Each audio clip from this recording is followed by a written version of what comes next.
Drive to Survive got introduced in 2018 on Netflix, it just like shot up, like just took off at a crazy trajectory. Love it or hate it, I know Drive to Survive for diehard Formula Ones can be a pretty bittersweet entity in itself. You can't argue that it's entertaining as hell. What is good, gang? This is your boy Mel, aka Naldo Formula One, and you are now tuned into the Naldo F1 podcast. This is going to be episode number 13, lucky number 13. And I got this thing rocking and rolling. We going 2 weeks straight in this bad boy. And I'm so excited to be here, man. Thank you guys for listening. As always, let's just get the housekeeping out of the way.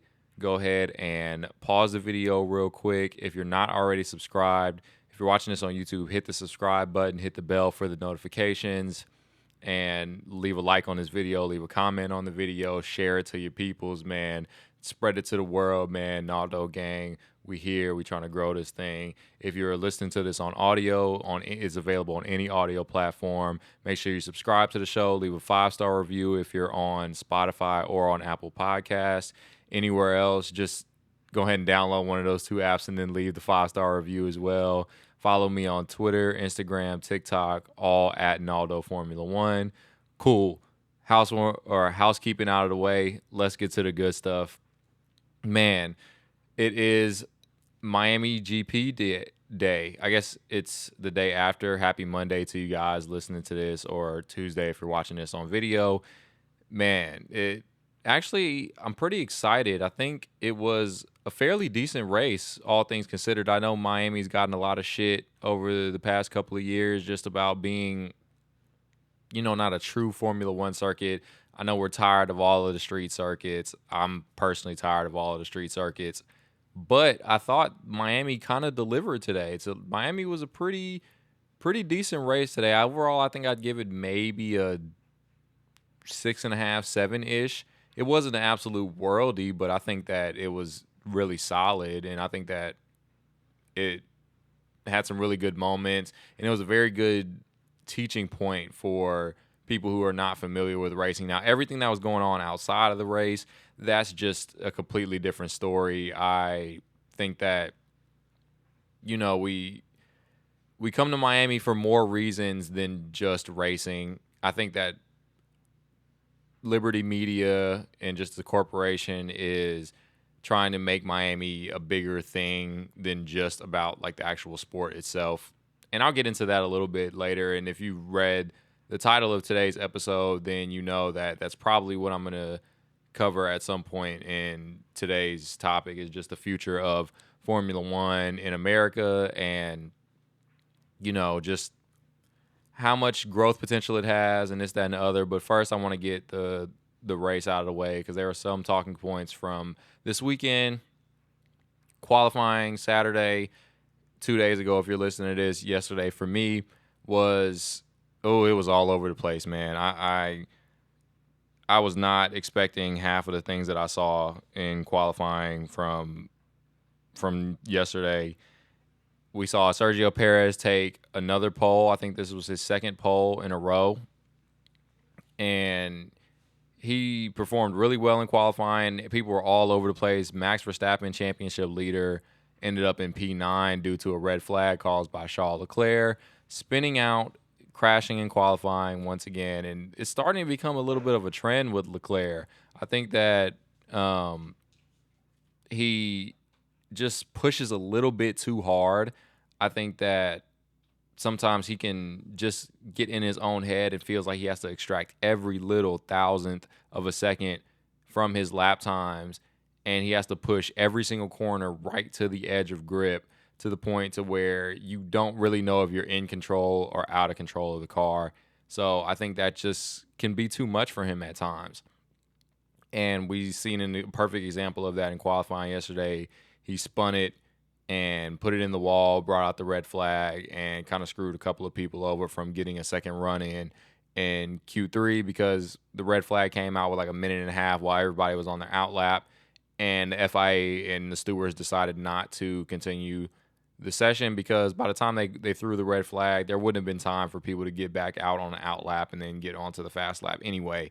So yeah, just there was really nothing that Max could do. And then we saw Lewis have an awful qualifying. Man, it hurt. It was a nerve wracking weekend for us Lewis fans and I think Mercedes fans in general because Russell qualified decently. I believe he put it P6 and Lewis was down in P13, didn't even make it into Q3. This is the first time that's happened at all in the U.S. for Lewis. Lewis has been racing in the U.S. for a while and has never started less than P6 at any race in the U.S. So a little bit of a shocker from Lewis. I didn't really expect that one. Yeah, it was all over the place. Fernando Alonso starting in P2, Carlos Sainz in P3. I'm trying to think of who else was out of place. I think that pretty much covers it. So yeah, I'm looking at the results right now, or the qualifying standings right now. Kevin Magnussen. Oh my God, how did I almost forget that? Kevin Magnussen in the Haas, putting it in P4. Now I don't think he would have ended up in P4, but man, this is why it's important when you're in qualifying. You got to get the first lap in. Some people kind of take. We've seen this happen with Lewis. Sometimes he can take a minute to get up to speed, but it's been proven that it's really important to get that first lap in and make sure that it's a solid lap and put you in a decent position for qualifying because you never know what can happen.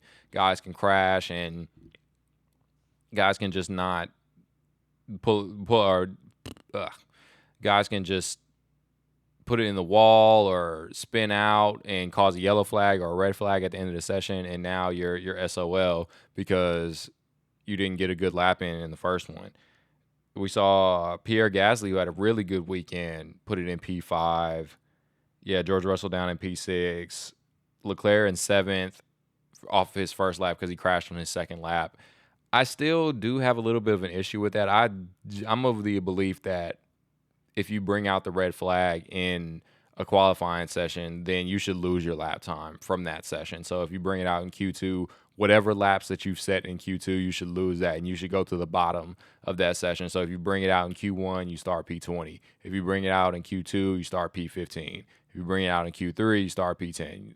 And so, yeah, that's kind of the concept. At least that's what I'm of the belief. I don't think you should be able to be punished, or you should be able to be rewarded for crashing the car and ruining everybody else's qualifying. We saw it happen in Brazil in last year with George bringing out the red flag and pretty much saving his own ass and saving his position. And obviously he went on to win that race that weekend. But yeah, that's kind of what I mean. Nico Hulkenberg in the other half, starting P12, Alexander Albon in P11. It was just a crazy qualifying session. The home guy, Logan Sargent from Florida, he had a terrible weekend. Well, I'm going to do him a service and not just put him on blast right now. On to the race. I feel like a lot happened and a lot didn't happen. I feel like it was a really eventful race. There was a lot of overtakes, but at the same time, it just wasn't that exciting 3-4-way battle at the front or even 2-way battle at the front. It was more strategy type of deal that you were kind of waiting on to see, who's going to pit when and how much pace are they going to have on which compound of tire. We pretty much saw two strategies, either a medium to hard or a hard tire to a medium. And it looked like the hard tire to the medium was the best strategy. Being on the mediums at the end on lower fuel when the track had rubbered in and the pace got much faster, the cars performed much better than the cars that started on the mediums and grained really quickly, wear it out really quickly, had to pit off of them fast and go very long on the hard tire in the second stint. The hard tire was extremely durable. I think Max Verstappen took it like 41 laps or something out of a 57-lap race, which was absolutely mad. But all credits to him. As far as the race results, the inevitable happened. Max Verstappen won. Him in combination with that Red Bull is like an unstoppable force, an immovable object. Sergio Perez, his teammate, took second. We saw, like I said, a little bit of a strategy battle between those two. Sergio was leading most of the race, pit early on lap 20, and just really couldn't find the same pace on his fresh hard tires that Max had on his old hard tires, which was kind of crazy to watch. Max cut through the field like butter. nobody really put up a fight against him. There was no point there.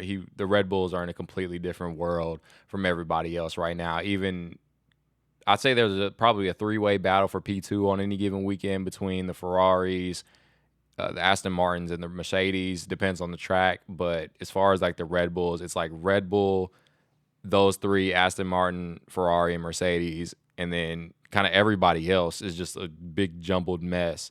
So we kind of have a three-tiered system in Formula One right now. So it's pretty interesting to see these like meshed battles. So it's kind of an inter-team battle with just Perez and Verstappen by themselves, and then a six-way battle with the three upper midfield teams, I guess you want to call it, podium contenders. We'll call them podium contenders.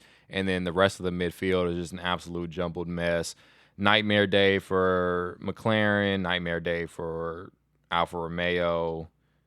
Haas, their race pace wasn't necessarily there. Kevin scored points, but not much going for them.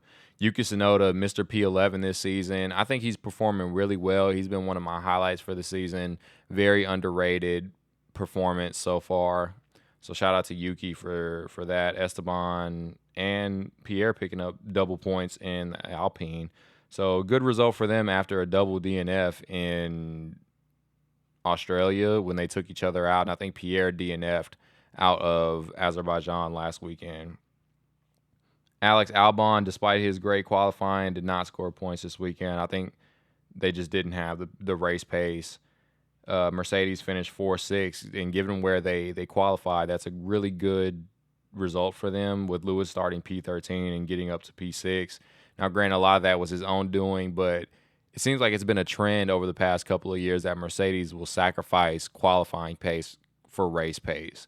And fair enough, you only score points on Sunday, so I will definitely take race pace over qualifying pace all day, any day, but I would like to see them get it together. Apparently, there's a big upgrades package coming for Imola, which I believe Imola is in 2 weeks.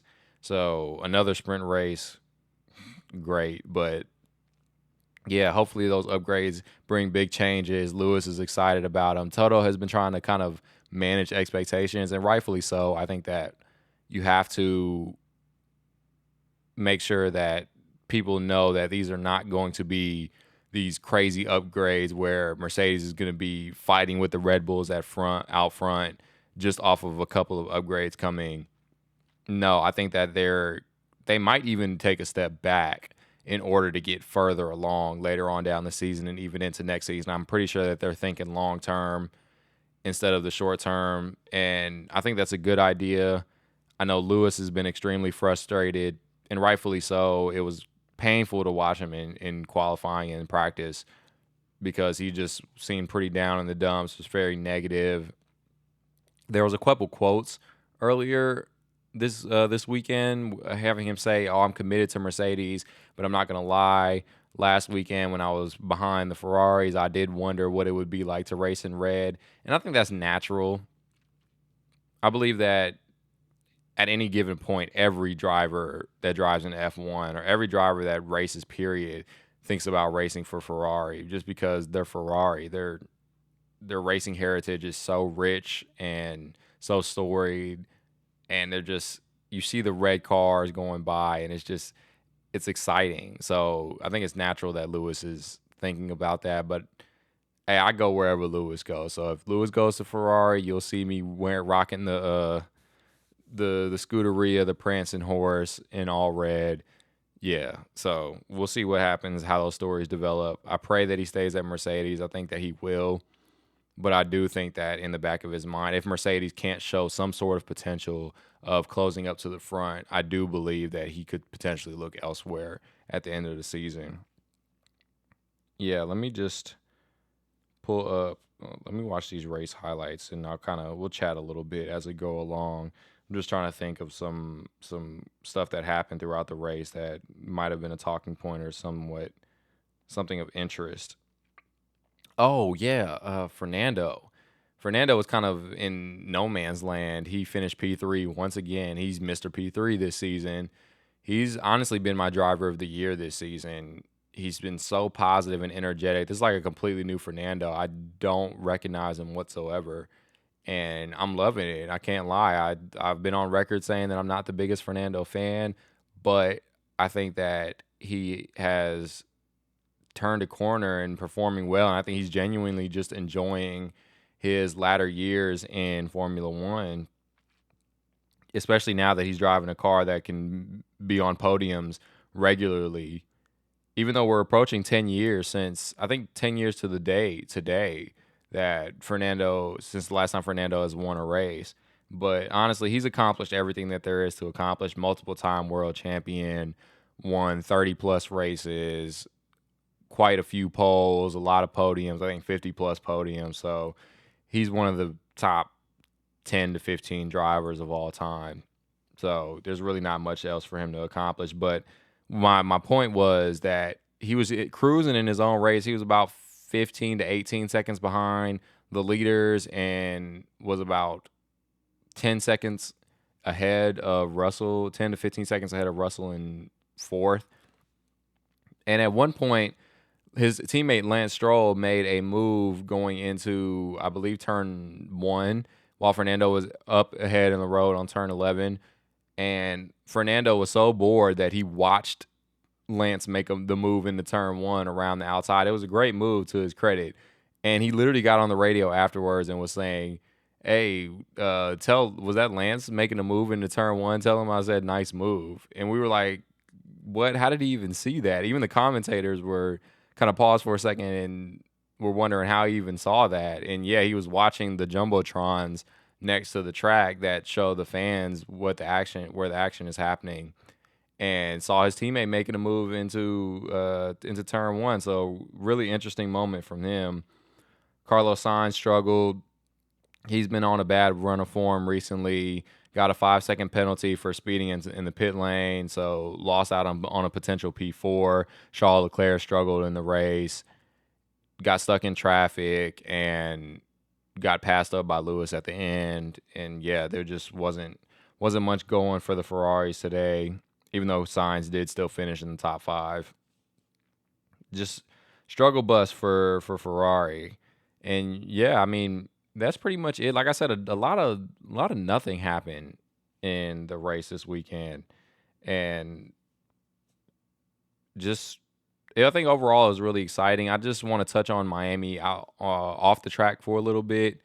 I think that it's good that Formula One is pushing this race and trying to make it a big event and stuff like that. All the celebrities, and at the same time, I have a little bit of a bone to pick just with what it's doing to the sport as a whole. I think that what's happening is Formula One is becoming such a glamorous. I mean, it's always been this way. Racing is a rich man's sport. I think that we all know that it's expensive to get into racing. As far as participating, it's expensive to go, and it's expensive to be a part of the sport. But at the same time, I think that Formula One needs to do a better job of catering to its fans and not necessarily the celebrities. I mean, some of it's a little bit ridiculous. We got guys interviewing drivers who know nothing about Formula One. We had a guy telling Carlos Sainz he got a podium after qualifying, which was ridiculous. And the intro for the intro video before the actual like build up to the race, if you know, you know, was also ridiculous. It's just frustrating, man. I think that we really need to focus on like teaching people about racing instead of making it this humongous like worldy spectacle, like a flying circus, like a traveling circus almost. It makes it almost like a parody of itself. And it's a little bit frustrating from somebody who's like actually a fan. So I think that Formula One should do a better job of catering to its fans, not to mention the ticket prices, which are absolutely outrageous. I mean, me and my fiance are trying to plan on going to a race at some point this season. Hopefully it'll be COTA. I'm not 100% sure yet, but it's even COTA is ridiculous. I think for a 3-day pass, it's almost like $1,000. And so Miami or Vegas, which Vegas race is a 3-day pass, the cheapest one just for tickets, no hospitality package, no none of that, was like $5,000. That doesn't include flights, hotel stays, food, none of that.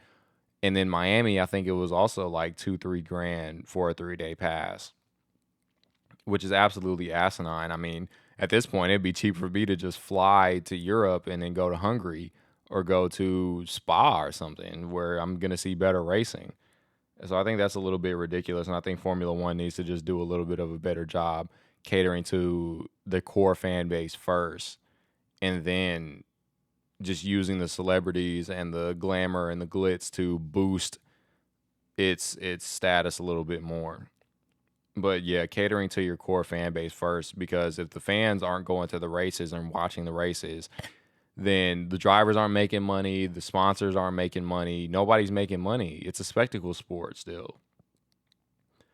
Yeah, so that's my short, brief rant for the day about Miami and Formula One operations. Obviously, nobody important is probably going to hear this, or even if they do, they're not going to care because they're making bread. But I had to just get that off of my chest. But let's get into what we really came here to talk about today, and that is F1 in America. A little bit of the history behind F1 in America, where we're at currently, and then where I see F1 going in America in the future. Because Liberty Media, the controlling ownership of Formula One, is an American company. They also own like Sirius XM Radio, like the Atlanta Braves, and some other stuff like that. They got a crazy portfolio. Look up LMC. Those guys are making dumb bread over there, pulling in bags, man. I'm trying to get like them when I grow up. So yeah, let's touch on a little bit of the history of F1 in America, because it's longer than you think. I know some of you guys listening to this and watching this have probably just recently got into Formula One or are still working on getting into Formula One, but it's been around longer than you think. So as far as history, Formula One dates back in the U.S. back to the 50s with the Indy 500 race. It used to like serve as an additional Formula One race along with like IndyCar and like NASCAR and stuff like that. So yeah, I mean, we're coming up on like 70 plus years in Formula One in America.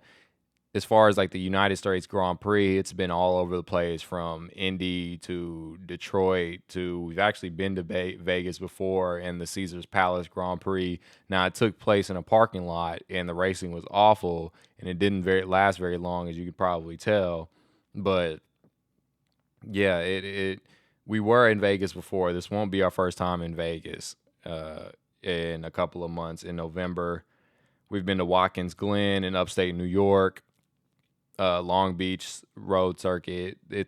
That was kind of, they were trying to make that the equivalent of the American Monaco, but that didn't necessarily work out. I think it was just too tight and twisty. And as the progressions of Formula One came through and the cars got bigger and faster and more aerodynamic, I just don't think Long Beach worked. And Long Beach is a very rough circuit too, as far as the streets are very bumpy and not necessarily suitable for open wheel racing like that.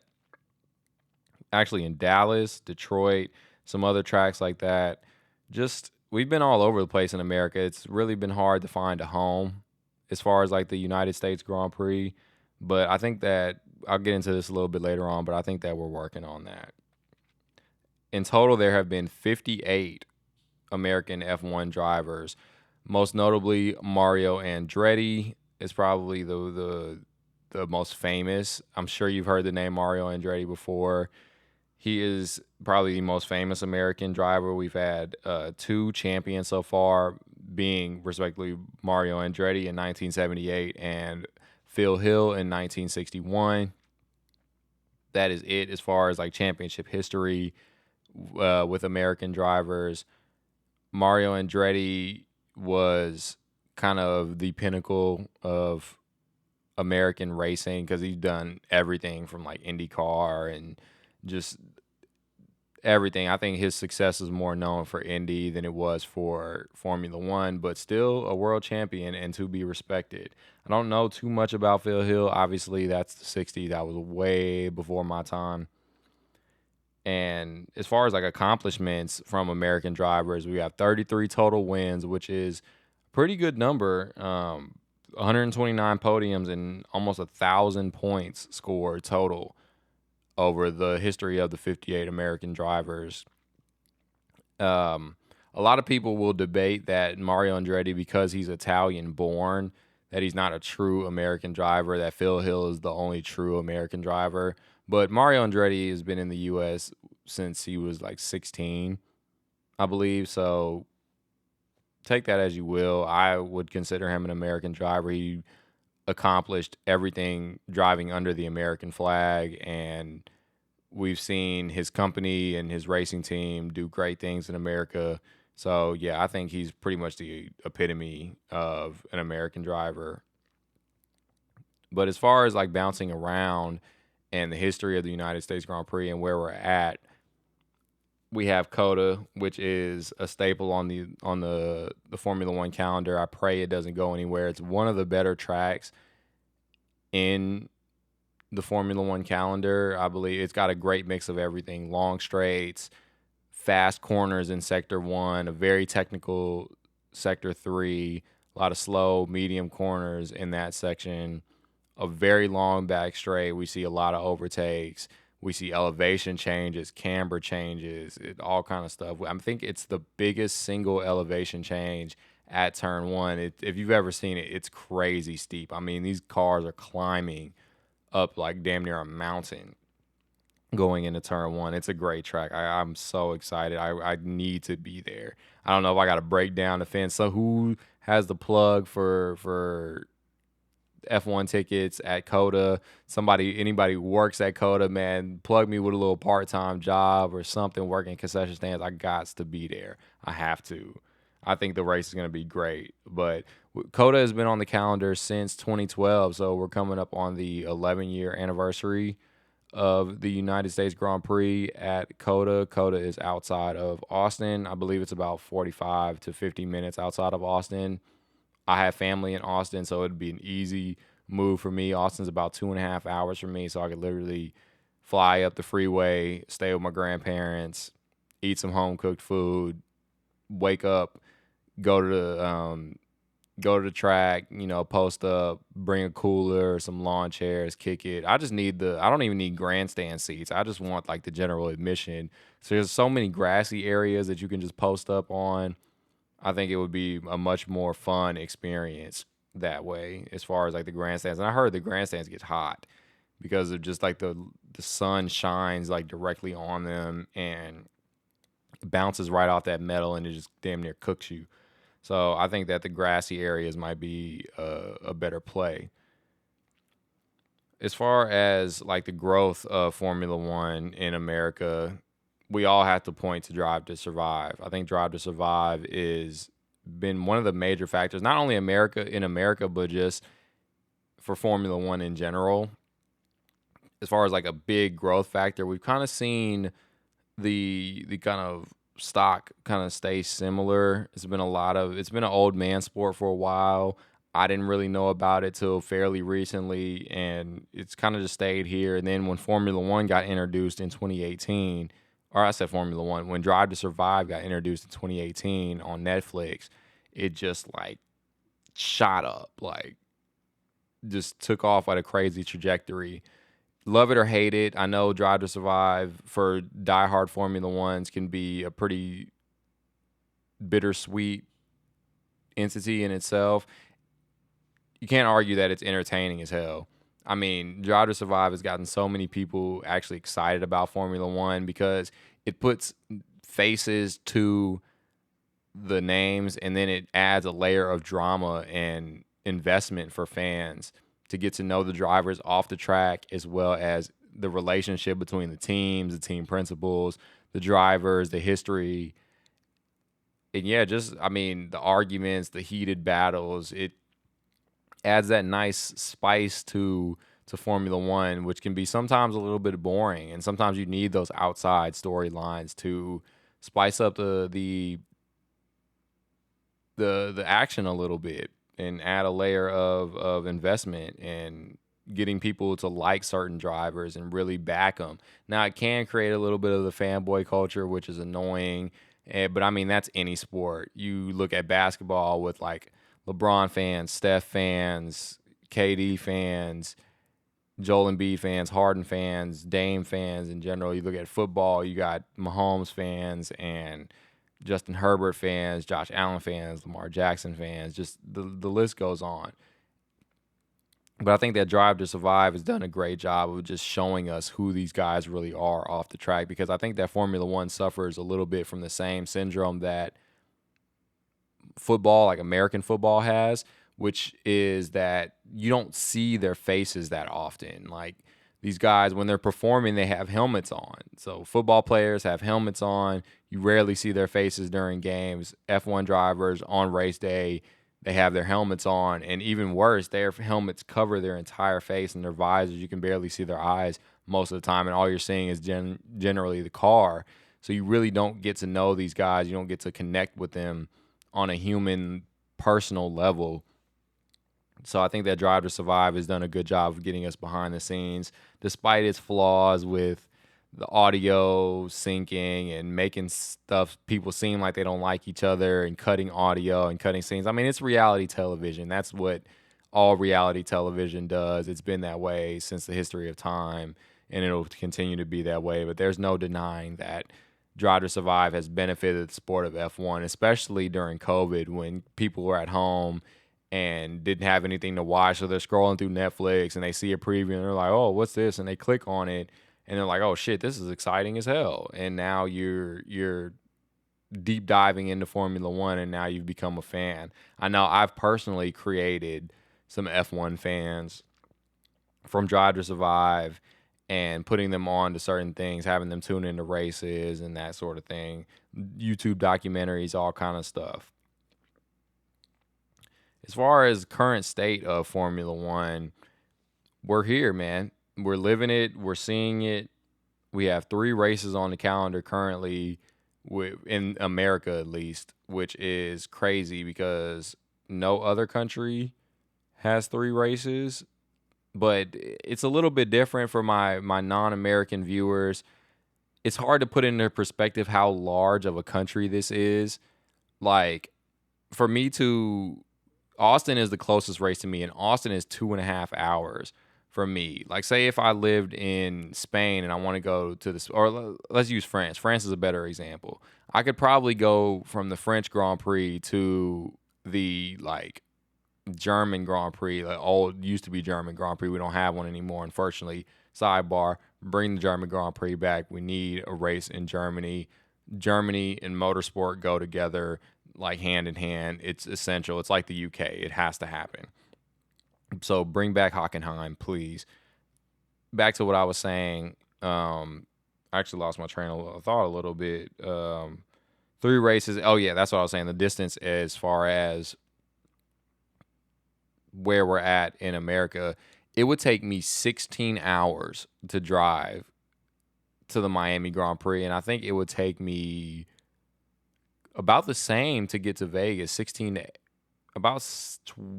Maybe 14 to 16 hours to get to Vegas from where I'm at, which is Texas, which is kind of dead smack in the middle of America. Like the East Coast is about 12 to 16 hours east, and then the West Coast is the same, about 16 to 18 hours the other way.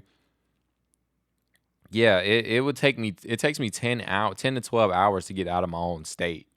So that should give you some perspective on how large America is and why I believe that it's okay to have 3 races. Now, I do think that they could have picked better tracks and done a better job. I like just purpose-built circuits, real race circuits, and not street races, just because most of the time street races don't create that good of a racing. I mean, hell, Vegas kind of looks like Sochi 2.0, just flat and long straights, right-hand turns. I mean, we all know that the reason why we're going to Vegas is not because of racing. It's for the spectacle. And fair play, I think that it's a necessity.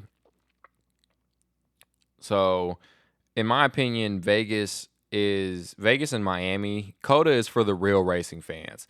If you want to see proper Formula One racing and real wheel-to-wheel action at a proper circuit, COTA is where you want to be. Circuit of the Americas is where you want to be. if you want the glitz and the glamour and everything that comes with the status of being associated with F1, Vegas and Miami. I think that Miami is sort of they're trying to create a Monaco of the US, and I think that they're doing a pretty good job of accomplishing it because there's celebrities galore at Miami. We saw it today. There was all kind of people there. And I think it's going to be the exact same thing, but bigger in Vegas. So I think that if Miami is Monaco, Vegas is going to be Singapore. Night race on the strip, all the lights and everything. Yeah, I think that's a good comparison. Monaco and Singapore being two very rich, wealthy, glamorous countries and towns and cities, and Miami and Vegas being the same thing in America. In fair play, I think that it could be beneficial. I'm trying to stay overall positive. I don't think the racing is going to be great in Vegas, but I'm holding out hope that it could be, and it shocks everybody, and it delivers an absolute banger of a race. But we will have to wait and see. As far as like American drivers, we only have one currently, and that's Logan Sargent. Unfortunately, he hasn't been putting his best foot forward so far in the season. It's still early. We're only 4 races in. And he's in a Williams, which is not one of the better cars on the grid. I think that they have a lot of work to do. They've shown improvements. Alex Albon is in year 2 of that car, and he's been showing that there is pace in that car, and it's very slippery in a straight line, that Williams is. We seen Lewis had a tough time passing Alex today. It took him a while. I think it took him like almost 20 laps to get past Alex in a straight line. And that's pretty much always been their advantage, is their straight line speed. I think that they don't have the resources to get the arrow right, so they just try to be as quick as they can in a straight line. And shout out to them. They got to be good at something. So I think that's a good play for them. But yeah, Logan Sargent this is his rookie season. He is the first American Formula One driver since Alexander Rossi in 2015. Alexander Rossi is not related to MotoGP legend Valentino Rossi. Obviously, Valentino Italian, but yeah, no relation whatsoever. Alexander Rossi kind of came and went, didn't really accomplish too much in Formula One. I don't necessarily expect Logan to accomplish much in Formula One as well, but we will have to wait and see. I think that he would have, best case scenario, he puts in great performances and gets a seat at a bigger team, because I don't see Williams competing with the top teams anytime soon, or if at all. All right, let's get into the future of Formula One. This is the exciting stuff, the potential. I think that there could be up to 5 races in Formula One. Just speaking frankly, I think that they could do something in California. I think that I would love to have another purpose-built circuit, and like built for racing, proper racing, grade 1 circuit in America. There aren't too many grade 1 circuits in America right now. Laguna Seca is not one, and Laguna Seca just wouldn't work for Formula One cars. I think that's too rough, and the elevation change is just too drastic, and the camber's off. The suspension, these cars are so stiff they wouldn't be able to handle that. Road America is not grade 1. Watkins Glen is too narrow and too dangerous.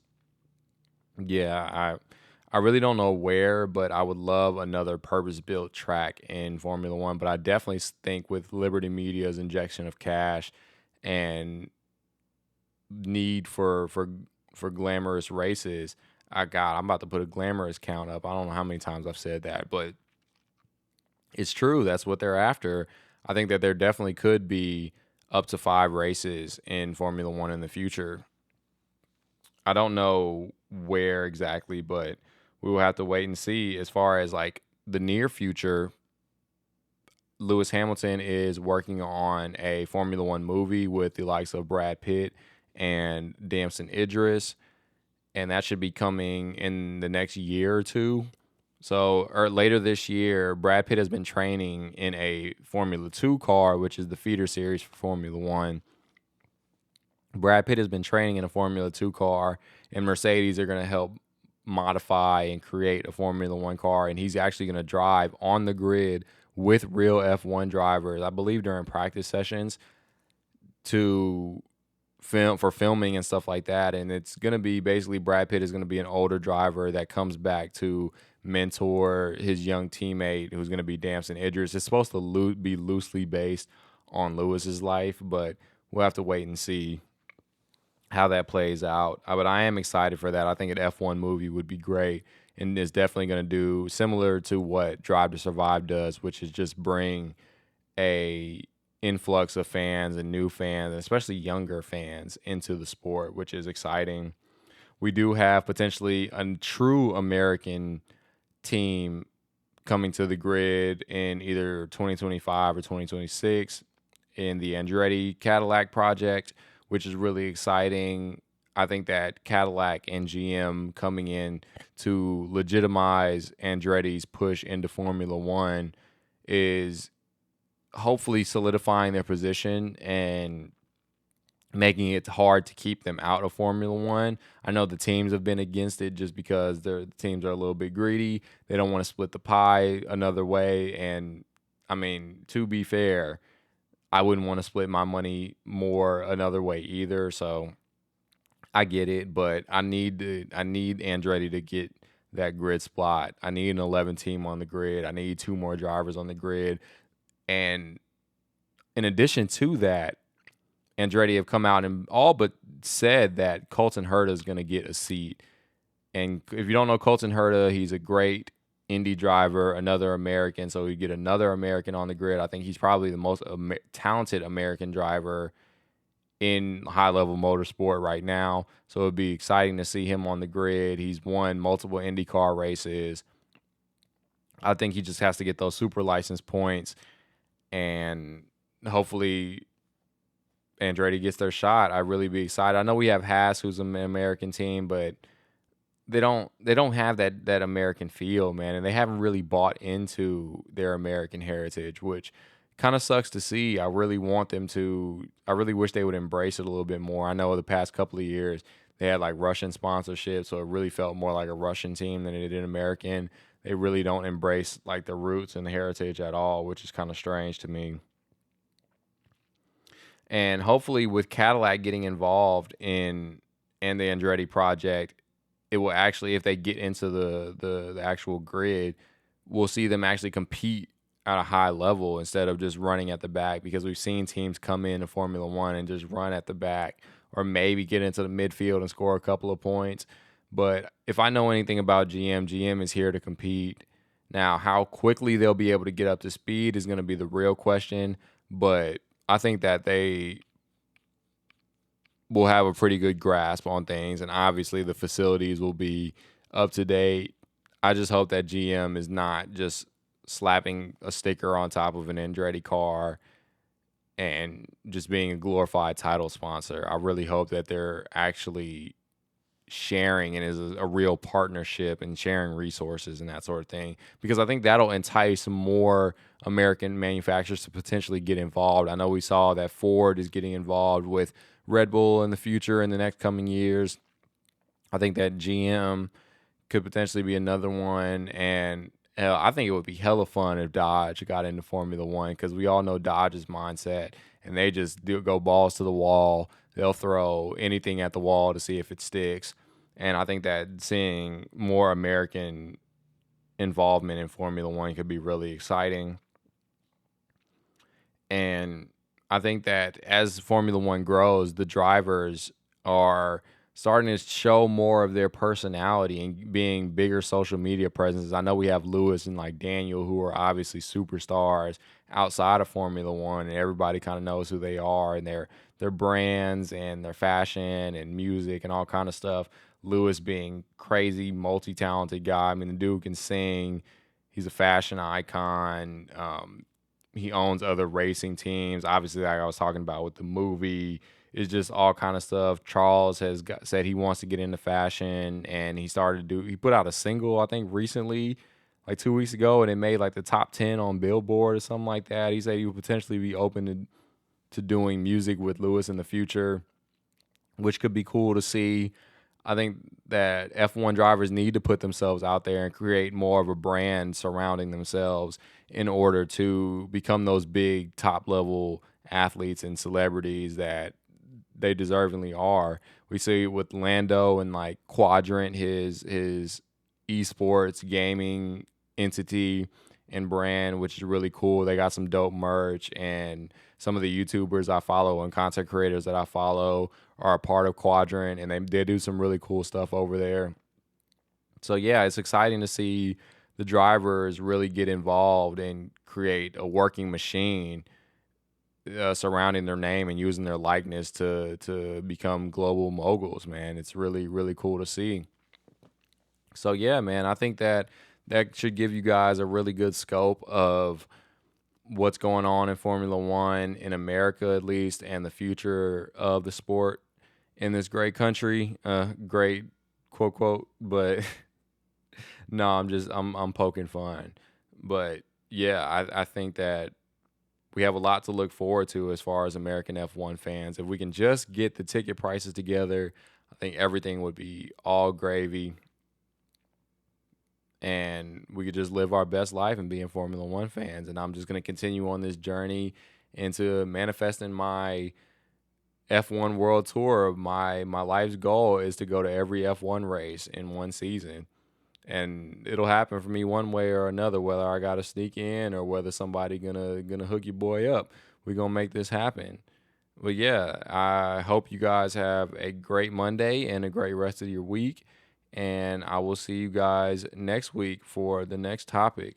Appreciate you for listening. As always, like the video, subscribe wherever you're listening to this at or watching this at. Give the boy a follow. And I appreciate y'all, Naldo gang. I'm out. Peace.